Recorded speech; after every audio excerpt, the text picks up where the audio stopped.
الله نحمده ونستعينه ونستغفره ونؤمن به ونتوكل عليه ونعوذ بالله من شرور أنفسنا ومن سيئات أعمالنا من يهده الله فلا مضل له ومن يضلل فلا هادي له ونشهد أن لا إله إلا الله وحده لا شريك له ونشهد أن سيدنا وسندنا وحبيبنا وشفيعنا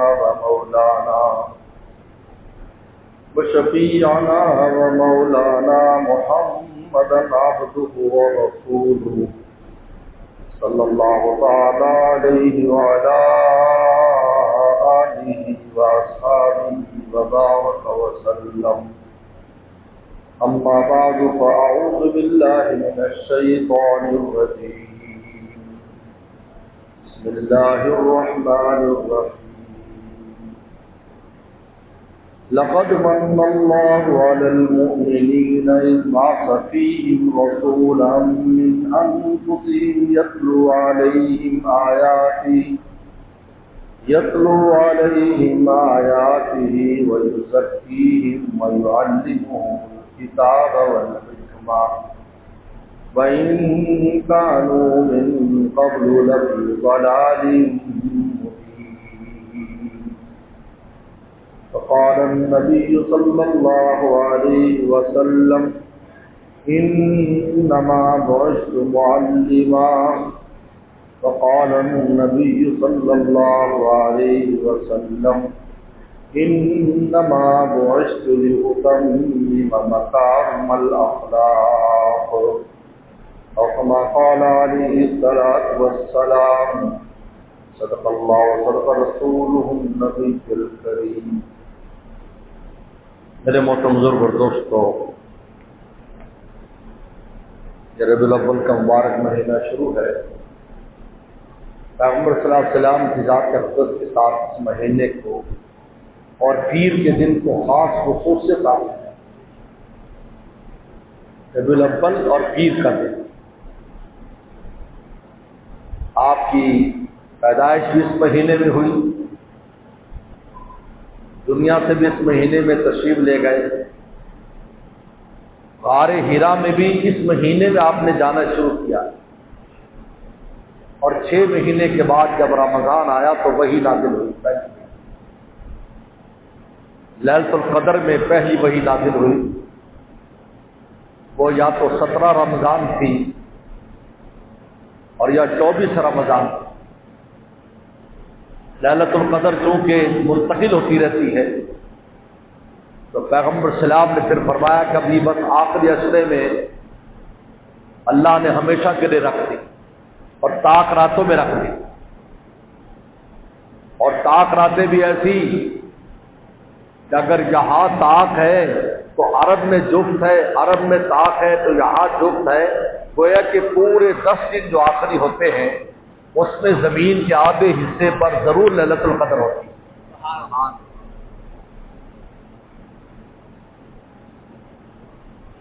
اور آپ نے جب ہجرت فرمائی تو وہ بھی ربیع الاول کا مہینہ تھا، کیونکہ ہجرت اسلام کی پورے عالم میں نشر اور پھیلنے کا ذریعہ بنی.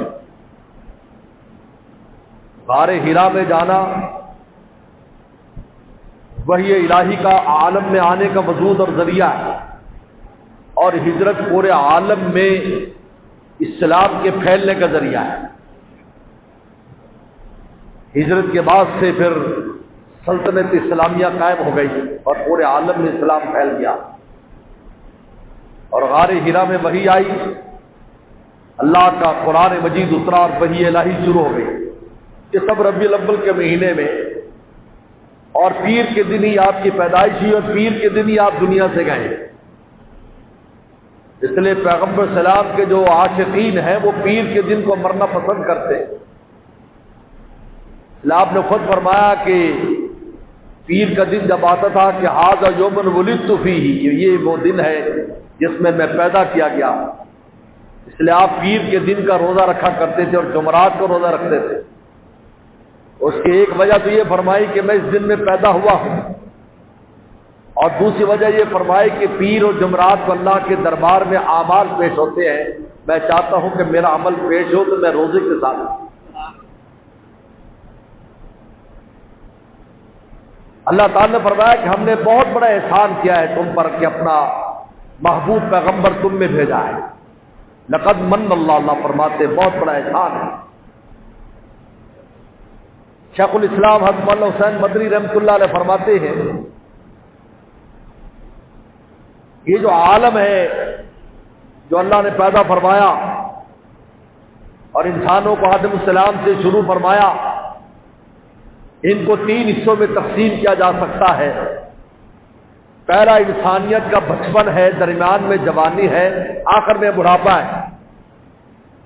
آدم السلام سے لے کر نوح علیہ السلام کا جو زمانہ ہے یہ انسانیت کا بچپن ہے۔ چنانچہ انبیاء السلام پر جو وحی آتی تھی وہ رہنے سہنے کی وحی ہوتی تھی، اعمال کی وحی نہیں ہوتی تھی۔ یہ ہوتا تھا کہ آپ نے گندم کیسے پیسنی ہے، آپ نے روٹی کیسے بنانی ہے، آپ نے فلاں کھیتی کو کیسے پیدا کرنا ہے، آپ نے گھر کو کیسے بنانا ہے، زندہ رہنے کی اور دنیا کی چیزوں کے استعمال کا طریقہ بتایا جاتا تھا۔ اس کے ساتھ تھوڑا بہت ذکر اذکار بھی ہوتا تھا کہ اللہ کو کچھ یاد کر لیا کرو۔ چنانچہ آدم علیہ السلام کے زمانے میں امت ایک نماز بس فجر کی نماز پڑھ لیتی تھی، بھائی یہی ان کے لیے کافی ہو جاتا تھا۔ باقی یہ کہ دنیا میں رہنا کیسے ہے، دنیا کو میں رہنے سہنے کے آداب کیا ہیں، انبیاء صلی اللہ علیہ وسلم کے ذریعے یہ چیزیں امت کو اور لوگوں کو بتائی جاتی تھی۔ چنانچہ دنیا میں جتنے بھی پیشے ہیں یہ سب نبیوں سے آئے ہیں، انسان نے اپنی عقل سے پیدا نہیں کیے۔ انبیاء السلام نے اس کی بنیاد رکھی ہے، پھر انسان نے اس میں ترقی کی۔ جیسے ہمارے آباء و اجداد کھیتی باڑی بیلوں کے ذریعے کرتے تھے، اب اسی بیلوں کو ٹریکٹر کی شکل میں تبدیل کر دیا گیا، لیکن بنیاد تو وہی ہے کہ کھیتی باڑی کرنا۔ اسی ہل کی شکل سے یہ ٹریکٹر کا ہل بنایا گیا،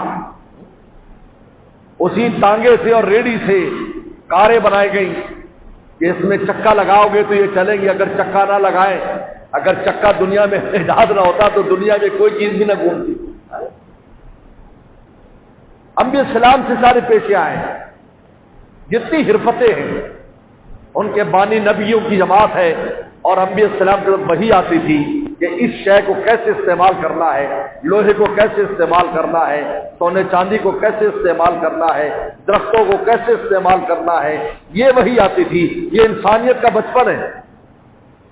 نوح علیہ السلام کا جو زمانہ ہے انسانیت کی جوانی کا زمانہ ہے۔ حضرت شیخ الاسلام المدنی فرماتے یہ انسانیت کی جوانی تھی، اب انسان جوان ہو چکا ہے، سمجھدار ہو چکا ہے۔ اب نوح علیہ السلام کو رسول بنا کر بھیجا گیا، ان کو شریعت دی گئی، ان کو تعلیمات دی گئی، ان کو اعمال دیے گئے، اور جب اعمال پر عمل نہیں ہوا تو تباہ و برباد کر دیے گئے، سزائیں دی گئی۔ قوم لوط کو سزا دی گئی، قوم شعیب کو سزا ملی، عاد اور ثمود کو سزا ملی۔ نوح علیہ السلام یہ بد دعا سے پورے عالم کے کفار کو اللہ نے ختم کر دیا۔ یہ کیا تھا؟ یہ جوان ہے، اس کو تعلیمات پر عمل کرنا ہے، یہ تعلیمات پر عمل نہیں کرے گا تو اس کی پکڑ ہوگی، لیکن جوان آدمی کو کوئی نہیں بخشتا اگر وہ غلطی کرتا ہے۔ ابراہیم صلی اللہ علیہ وسلم سے زمانہ بڑھاپا شروع ہوتا ہے، اور اس وقت یہ امت جو چل رہی ہے، آپ نے خود ارشاد فرمایا کہ یہودیوں کو اللہ نے بڑا لمبا وقت دیا تھا، جیسے فجر سے لے کر ظہر کا وقت، عیسائیوں کو لمبا وقت دیا جیسے ظہر سے لے کر عصر کا وقت، اور فرمایا کہ میری امت کا جو وقت ہے وہ عصر سے مغرب کا وقت ہے، تھوڑا سا وقت ہے۔ خود پیغمبر سلام کی عمر بھی دیکھ لیں، 63 سال ہوئی ہے۔ 63 سال عمر میں کوئی لمبی عمر شمار نہیں ہوتی۔ انبیاء صلی اللہ علیہ وسلم کی عمر 1000 سال سے بھی زیادہ نظر آتی ہے۔ نوح علیہ السلام 1160 سال کی، نوح علیہ السلام کی عمر 1160 سال۔ ہر نبی کو عمر دیکھ لیں، وہ بھی کوئی یقینی نہیں ہے، اور لوگوں نے احتمال لکھی ہے، کوئی یقینی نہیں، لیکن 100 سال 150 سال 200 سال انبیاء السلام کی عمریں ہمیں نظر آتی ہیں، یہی امت کی عمریں تھیں، لیکن یہاں آپ نے فرمایا کہ میری امت کی عمر بھی 60 سے 70 کے درمیان ہے، اور خود پیغمبر سلام بھی 63 سال کی عمر دنیا میں تشریف لے گئے، اور آپ کی صحت ایسی تھی کہ آپ کے سر اور آپ کی داڑھی مبارک میں 20 بال بھی سفید نہیں تھے، لیکن چونکہ یہ انسانیت کا بڑھاپا ہے، اس لیے اللہ نے پیغمبر سلام کو شان رحمت دے کر بھیجا ہے، عمر اللہ کے اللہ رحمت العالمین، آپ کو شان رحمت دی گئی، کیونکہ بوڑھے کے ساتھ رحم کا معاملہ کیا جاتا ہے، بچے اور بوڑھے دونوں کے ساتھ رحم کا معاملہ ہوتا ہے۔ بوڑھا عقل کا کامل ہوتا ہے، عمل میں کمزور ہوتا ہے، عقل کا کامل ہے، سب کچھ سمجھتا ہے، بچہ تو سمجھتا نہیں ہے، اس لیے ان کو مستثنیٰ کر دیا۔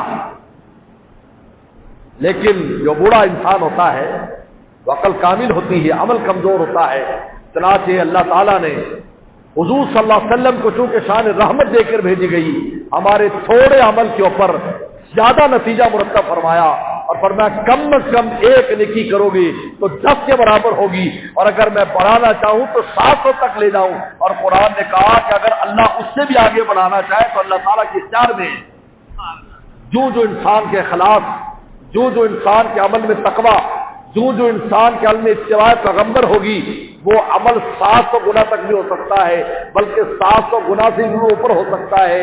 یہ کیوں نوازا جا رہا ہے؟ اس لیے کہ یہ بڑھاپا ہے، یہ کمزور ہے، ان میں کمزوریاں ہیں، ان میں عزم کی کمزوری بھی ہے، ان میں جسم کی کمزوری بھی ہے، ان میں ہر اعتبار، ان میں عمر کی کمزوری بھی ہے کہ تھوڑی تھوڑی عمریں لے کر آئے ہیں۔ اگر پہلی امتوں کے مقابلے پر ہی ان کے اعمال کا اجر رکھا جائے تو کبھی بھی کسی امت کے برابر نہیں پہنچ سکتے، لیکن اللہ نے ہماری کم عمری کا مداوع ہمارے اعمال کی قیمت بڑھا کر دیا ہے، اور یہ کس وجہ سے ہوا؟ وَمَا أَرْسَلْنَاكَ إِلَّا رَحْمَةً لِلْعَالَمِينَ، آپ کو شان رحمت دی گئی، اور اللہ نے فرمایا کہ میں خود بالمؤمنین رحیمہ، خود اللہ فرماتے ہیں میں ایمان والوں کے ساتھ رحم کا معاملہ کرتا ہوں، اور پیغمبر سلام کو رؤوف الرحیم فرمایا کہ ہمارا محبوب بھی امت کے ساتھ رحیم ہے، اور امت میں سب سے بڑے جو ناصح تھے پیغمبر سلام کے بعد سب سے بڑے جو امت کے ہمدرد تھے، ارحم امتی ابو بکر، میری امت میں سب سے زیادہ میری امت کے ساتھ رحم کے جذبات رکھنے والا ابو بکر صدیق رضی اللہ عنہ۔ یہ ساری شان رحمت ہے، کیونکہ یہ بوڑھی امت ہے، اس کا جوان بھی بوڑھا ہے اور بوڑھا بھی بوڑھا ہے، اس لیے اس کے تھوڑے اعمال پر آپ کو شان رحمت دے کر بھیجی۔ لقد من اللہ المؤمنین، ہم نے بہت بڑا احسان کیا ہے کہ ہم نے اپنا محبوب پیغمبر تم میں بھیجا ہے جو شان رحمت رکھتا ہے، کیونکہ آپ پر ساری شانیں ختم ہیں، ساری صفات اور شانیں آپ پر مکمل ہو چکی۔ فرمایا کہ خاتم النبیین، ہم نے ان کو خاتم النبیین بنا دیا ہے۔ فرمایا کہ لا نبی آبادی، میرے بعد کوئی نبی نہیں آئے گا، کیونکہ ہر چیز مکمل ہو چکی ہے۔ بخاری شریف کی حدیث ہے، مسلم شریف کی حدیث ہے۔ آج نے فرمایا کہ ایک محل ہے، اس محل کی خوبصورتی کو لوگ دیکھنے کے لیے جاتے ہیں اور حیران ہوتے اس کی خوبصورتی دیکھ کر، لیکن دیکھتے کہ ایک اینٹ کی جگہ خالی ہے، کہتے یہ عجیب بات ہے، ایک اینٹ نہیں ہے۔ فرمایا انا لبنۃ، میں وہ اینٹ ہوں، جب میں آ گیا تو نبوت کا وہ محل مکمل ہو چکا ہے، لا نبی آبادی، میرے بعد کوئی نبی نہیں آئے گا۔ لقد من اللہ، اور قرآن مجید نے بیان کیا کہ لوگوں نے دھوکہ کیوں کھایا، کفار نے دھوکہ کیوں کھایا۔ الا ان قالوا ابعث اللہ بشرا رسولا، کہا کہ انسان کو رسول کیسے بنا دیا اللہ نے، تو انسان ہے، کیونکہ بیوی بچے کھاتا پیتا ہے ہماری طرح ہے، بھائی یہ ہے وہ غلطی ہے جو کفار نے کی اور ہم بھی کرتے ہیں، ہم بھی کرتے ہیں۔ کہتے کیا ہے جی ہماری طرح ہی ہے، کیا ہے، کیا فرق ہے ہم میں ان میں، کیا فرق ہے؟ استغفر اللہ۔ مولانا جلال رومی فرماتے ہیں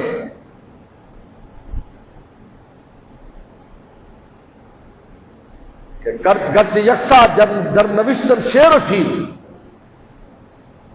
کہ شعر اور شیر لکھنے میں ایک ہے لیکن دونوں کی حقیقت میں فرق ہے، اس لیے کبھی ابھی اپنی غلطی کو دوسروں کی غلطی پر قیاس مت کرو، یا اس نے کیا تو میں نے کر لیا، کیا فرق ہے؟ اللہ نے ہر ایک کی خطا کا نظام الگ رکھا ہے۔ ایک آدمی خطا کر رہا ہے لیکن اس کے دل میں ندامت ہے، یار یہ میں کیوں کر رہا ہوں، یہ ایسی کیفیت ہے جو اس خطا کے اثر کو صاف کے ساتھ دھوتی چلی جا رہی ہے، اور ایک دیدہ دلیر ہو کر خطا کرتا ہے کہ بھائی کیا ساری دنیا کر رہی ہے، میں نے کر لیا تو کیا ہوا؟ دونوں کی خطا میں زمین آسمان کا فرق ہے۔ ایک کی معافی ہو گئی ساتھ کے ساتھ، اور ایک جرم میں لٹک گیا، اس کو سزا ملی۔ دیکھنے میں تو شیر اور شیر برابر ہے، دونوں کی حقیقت ہے۔ کار پاکا را قیاس خود مگیر، پاک لوگوں کے اوپر خود کو قیاس مت کرو۔ گرچہ یکساں در نوشتن شعر و شیر، شعر اور شیر لکھنے میں ایک ہے۔ تو کفار نے کیا کہا؟ الا ان قالوا ابعث اللہ بشر رسولا، انسان کو بنا دیا، یہ یتیم کو بنا دیا۔ قرآن نے جواب دیا اگر زمین پر فرشتے رہتے ہوتے تو ہم آسمان سے فرشتے کو رسول بنا کر بھیجتے، لیکن ہمارا احسان ہے کہ تم میں سے انسانوں میں سے ہم نے رسول بنایا جو تمہارے احساسات کو پہچانتا ہے، تمہاری خوشی غمی کو پہچانتا ہے، تمہارے دکھ درد کو جانتا ہے، تمہاری بیماری اور صحت کو جانتا ہے۔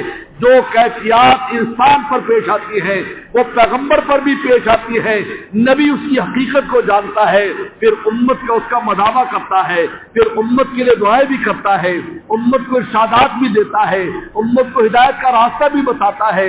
پیغمبر سلام نے میرآت کی زندگی کا کون سا پہلو ہے جس میں نبی کریم صلی اللہ علیہ وسلم نے ہمیں ہدایت نہ دی ہو؟ کیوں؟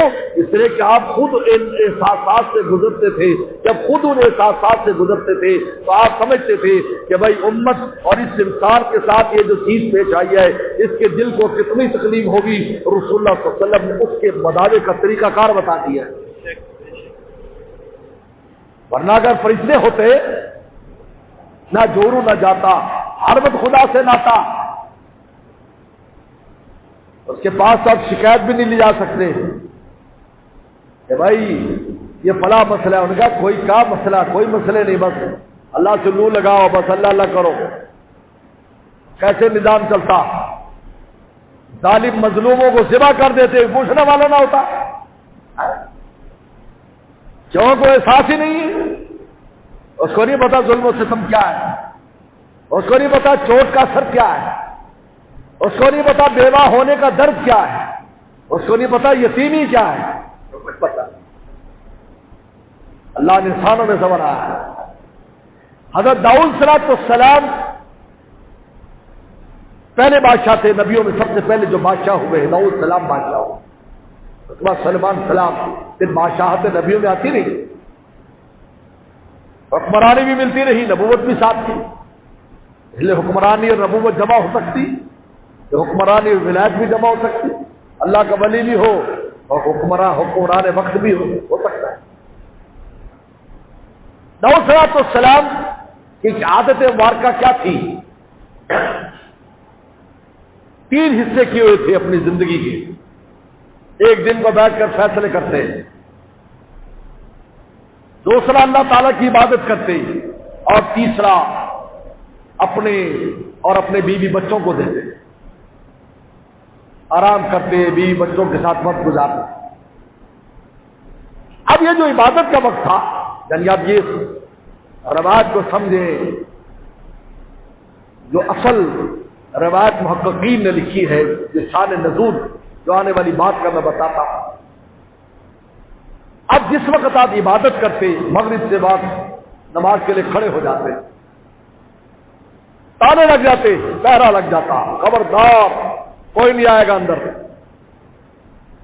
اور آپ بادشاہ وقت ہیں، آپ حکمران ہیں، آپ حاکم ہیں، آپ نبی بھی ہیں، اب تانے لگے ہوئے، دو سلام اللہ تعالیٰ کے ساتھ مناجات کر رہے ہیں۔ اب مظلوم آتا ہے، مجھ پر ظلم ہو گیا، نئے ملاقات نہیں ہو سکتی۔ اللہ کا نبی اللہ کے ساتھ مشغول ہے، نہیں ہو سکتی۔ وہ انتظار کرتا ہے، پھر اگلا وقت شروع ہو جاتا ہے، صبح کے انتظار کرتا ہے، رات تک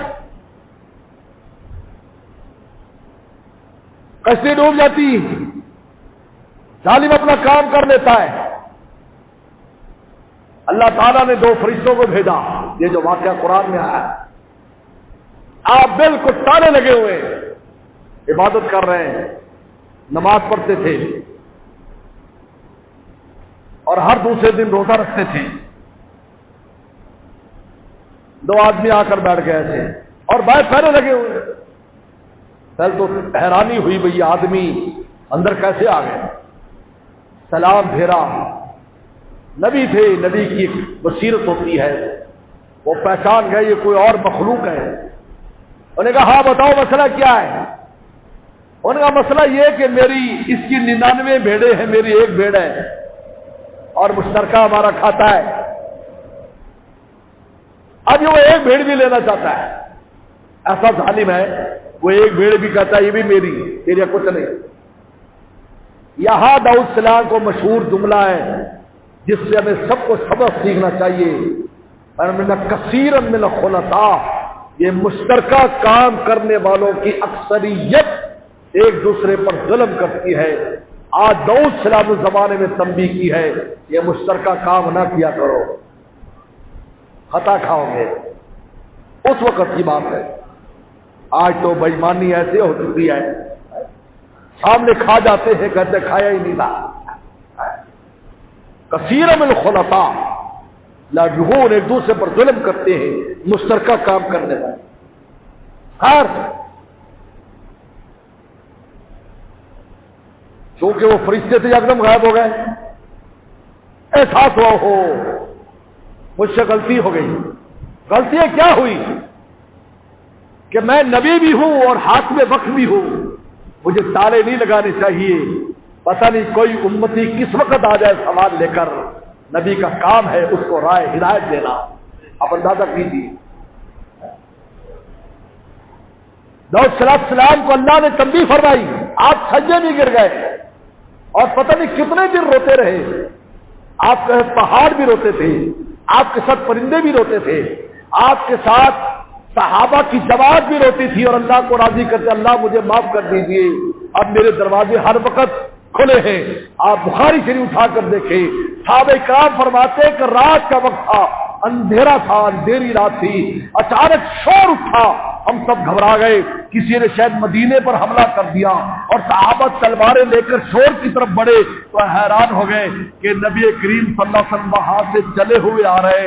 لم تراؤ مت ڈرو مت ڈرو، میں نے شور سنا تو میں تم سے پہلے وہاں چلا گیا تھا، تو قبیلوں کا جھگڑا ہو گیا تھا، میں نے ان کی صلح کرا دی۔ اللہ کے نبی صلی اللہ علیہ وسلم کو وہاں پہنچ رہے ہیں، اس کی حقیقت کو سمجھتے ہیں، کیا ہو رہا ہے، کیا ہونے والا ہے۔ اللہ کے نبی صلی اللہ علیہ وسلم وہاں پر رات کو چلے گئے۔ صحابہ فرماتے پیغمبر اسلام سے بڑا بہادر کوئی نہیں تھا کہ اکیلے، ہو سکتا تھا کوئی لشکر ہوتا دشمن کا حملہ کرنے آتا، لیکن تحقیق حال کے لیے اللہ کے نبی صلی اللہ علیہ وسلم رات کو اکیلے چلے، بلکہ ہم طرف فرماتے کیا آپ نے اپنا گھوڑا بھی نہیں لیا، ان کا گھوڑا دور تھا، ہمارے گھر ساتھ تھا، ہمارا گھوڑا قریب تھا اور ہمارا وہ گھوڑا بالکل چل کے نہیں دیتا تھا، رسول اللہ اس پر سوار ہوئے اور آپ اس کو لے کر گئے اور واپس لائے۔ حضور صلی اللہ علیہ وسلم کی برکت سے مدینے میں اس سے کوئی جیت نہیں سکتا تھا، اور اس کا نام بالکل، اس کا نام مندوب تھا، اس کا نام مندوب تھا جس پر رسول اللہ نے سواری کی، پہلے چل کے نہیں دیتا تھا، اب اس کا کوئی مقابلہ نہیں کر سکتا۔ اللہ تعالیٰ نے فرمایا کہ ان کفار کو دھوکہ کیوں لگا ہے؟ آبا صلی اللہ بشر رسولہ، اس انسان کو رسول بنا دیا اور فرشتوں کو رسول بناتے، آسمان میں فرشتے آتے، فرمایا نہیں لقد من اللہ، ہمارا احسان ہے مومنین پر اذ فیہم رسولا من انفسہم، ہم نے تمہیں میں سے رسول بھیجا ہے جو تمہارے احساسات کو اور تمہاری ضروریات کو سمجھتا ہے، تمہاری دنیا کو بھی سمجھتا ہے، آخرت کو بھی سمجھتا ہے، وہ تمہارے لیے دنیا کی دعائیں بھی کرتا ہے، ربنا آتنا فی الدنیا حسنہ کی دعا بھی تمہیں سکھاتا ہے، اور آخرت کو بھی وہ جانتا ہے، آخرت کے لیے بھی دعائیں کرتا ہے، بلکہ تسلی دیتا ہے۔ انا فرطکم بخاری میں آتا ہے، اما عائشہ سے فرمایا میں تم نے پہلے جا رہا ہوں انتظام کرنے کے لیے حوض کوثر پر تمہارا انتظار کروں۔ انا فرطکم،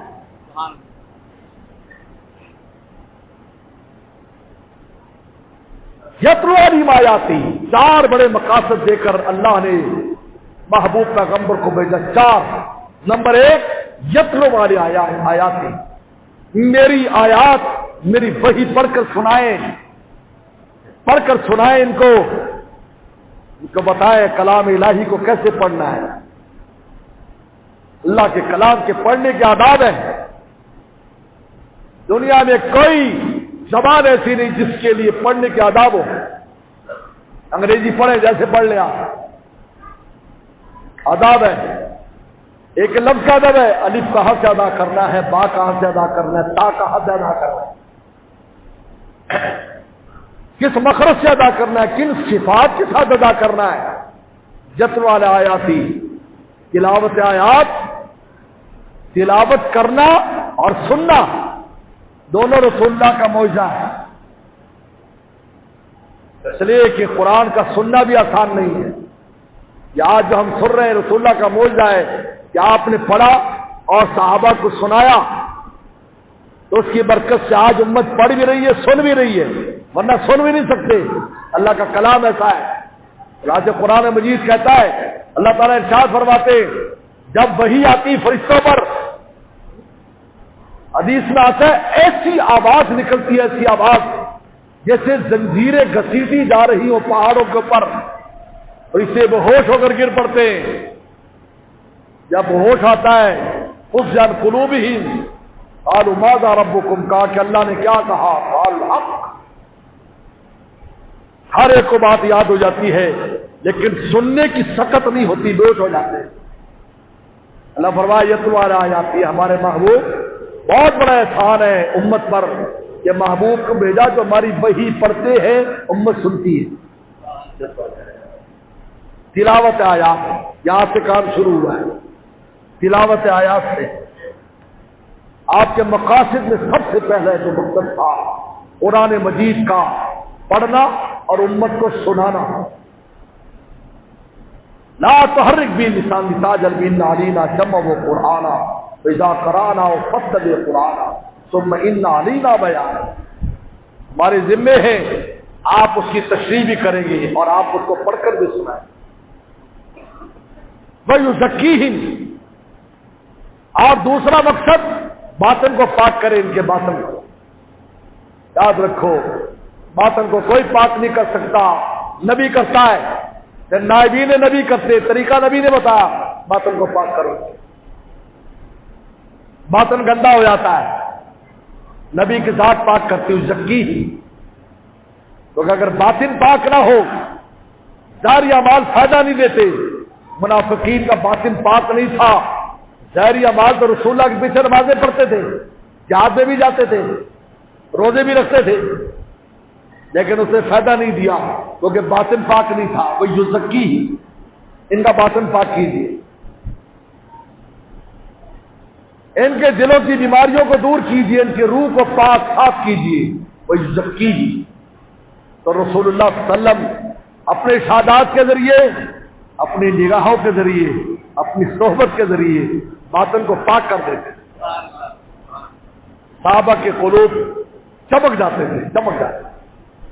عبداللہ بن مسعود فرماتے رضی اللہ عنہ کہ جب بھی کوئی آیت نازل ہوتی، نئی آیت ہم جب سنتے تو آپ کی زبان مبارک سے تو یکدم ہمارا دل چمک جاتا اور ایسے نور اس میں سے نکلنا شروع ہو جاتا، ہم حیران ہو جاتے، ایسے لگتا کہ اس کی صفائی ہو گئی، شیشے کی صفائی ہو گئی، اندر کا جو نور ہے باہر چھن چھن کے آ رہا ہے۔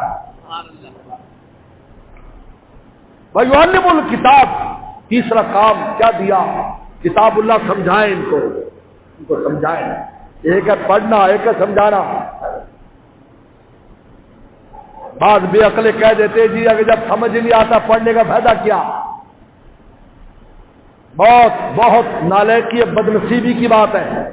پہلا مقصد ہی تلاوت آیات قرار دیا ہے کہ پڑھ کر سنائیں، پڑھیں، ان کو پڑھائیں۔ پڑھنے کیسے ہی الف لام میم الگ الگ کر کے پڑھنے، علم نہیں پڑھ لینا، لکھا ہوا تو علم ہے، پڑھنا الف لام میم ہے۔ الرا نہیں پڑھنا، الف لام را پڑھنا ہے، نبی بتائے گا۔ بلکہ کیسے ادا کرنا ہے یہ بھی پتہ ہے۔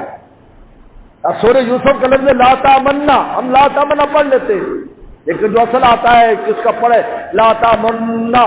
جب لا تامنا پر آتا تو رسول اللہ نے ہونٹوں کو گول فرمایا لا تامنا، حالانکہ لا تامنا بھی پڑھا جا سکتا ہے۔ کہا نہیں، رسول اب بتائے گا کہ اس قرآن کو کیسے پڑھنا ہے، کیسے ادا کرنا، پڑھنے نہیں کرتے۔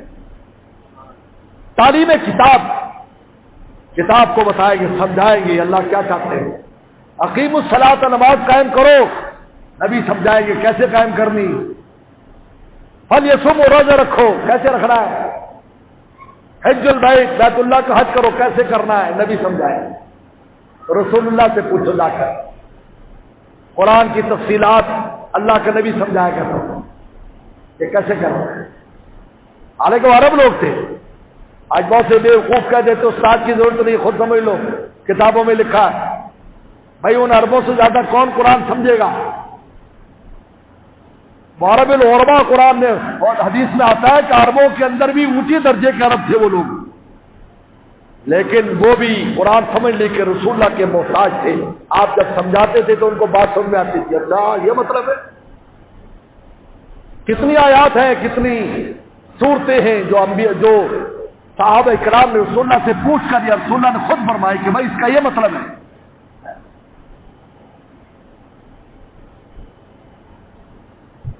والحکمہ، اور حکمت کی باتیں، زندگی کیسے گزارنی ہے اللہ کے نبی آپ بتائیں ان کو۔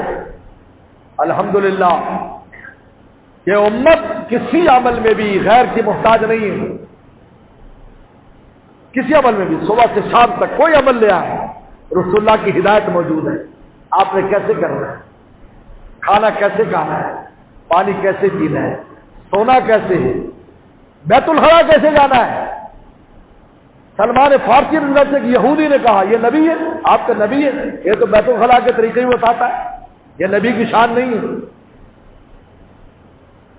ہاں اجل ثابت ہے نا، کہا ہاں یہی تو ہمارے نبی ہیں کہ ہمیں یہ بھی بتایا کہ بیت الخلا میں کیسے جانا ہے، استنجا کیسے کرنا ہے، پتھر کیسے استعمال کرنا ہے، پانی کیسے استعمال کرنا ہے، وضو کیسے کرنا ہے۔ ہاں یہی تو ہمارے نبی ہیں کہ کوئی کام ایسا نہیں جس میں ہدایت نہ دی ہو، جس کی وجہ سے وہ عمل جو طبی عمل ہے جو میری آپ کی ضرورت ہے نبی کے طریقے پر کرنے کی وجہ سے وہ عبادت بن جاتا ہے، نور بن جاتا ہے، اللہ کی محبت کا ذریعہ بن جاتا ہے۔